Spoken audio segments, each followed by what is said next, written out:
The first thing to be said is Barack Obama did more in 3 months to deal with global warming than all the presidents combined in the 20 years before him. The second thing to be said is that bar was set pretty damn low. Third thing to be said is he can't do what needs to be done with the current constellation of political forces. I was at the White House a month ago. The clear message was, make us do it. Build the movement that gives us the room to do the things that we want to do. Because they don't have it now. The two most important effects of electing Obama were, one, you removed the automatic American veto from anything useful on climate or really anything else that's been in effect the last 8 years. And two, you put in office a very smart guy who's capable of understanding the stakes, okay? America didn't enjoy the 8-year experience of being a pariah. It was one of the reasons that George Bush and the Republicans got kicked out on their can, and so there's real power in that new,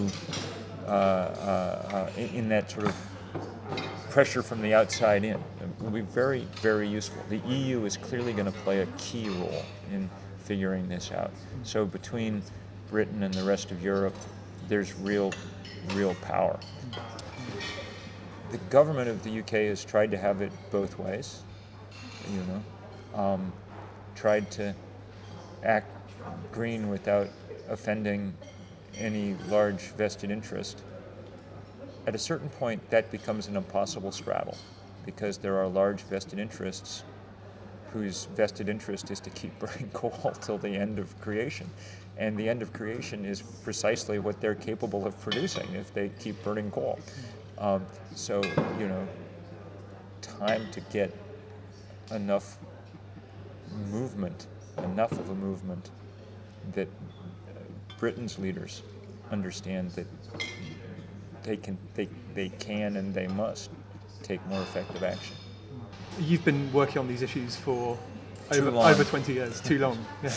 And I guess in that time there's been a huge shift in the whole discourse of climate change, in what we've been aiming for, what we've understood, and what the wider situation has been. I mean, how do you feel now? I mean, do you feel optimistic with this kind of great awareness that's grown? And I'm optimistic about that, about the great awareness, about the great sort of upsurge in activity. I'm pessimistic about the science, which is very grim and getting steadily grimmer. I've mostly given up being either optimistic or pessimistic. Our odds are not incredibly good of success, but I wake up every day saying, what can I do to change the odds some? That's what we're trying to do. And the odds, aren't, it's not impossible, the task that we have at hand. We're not going to stop global warming, but slowing it to the point where we can cope with it remains within the realm of possibility.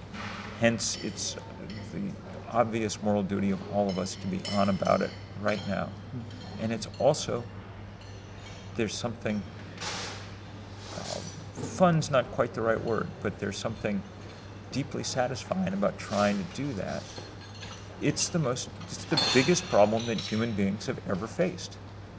Hence, it's the biggest challenge that humans have ever gotten to take part in. It's exciting to be part of that, to be doing, all the people who are doing this, to be doing something that crucial is a great honor.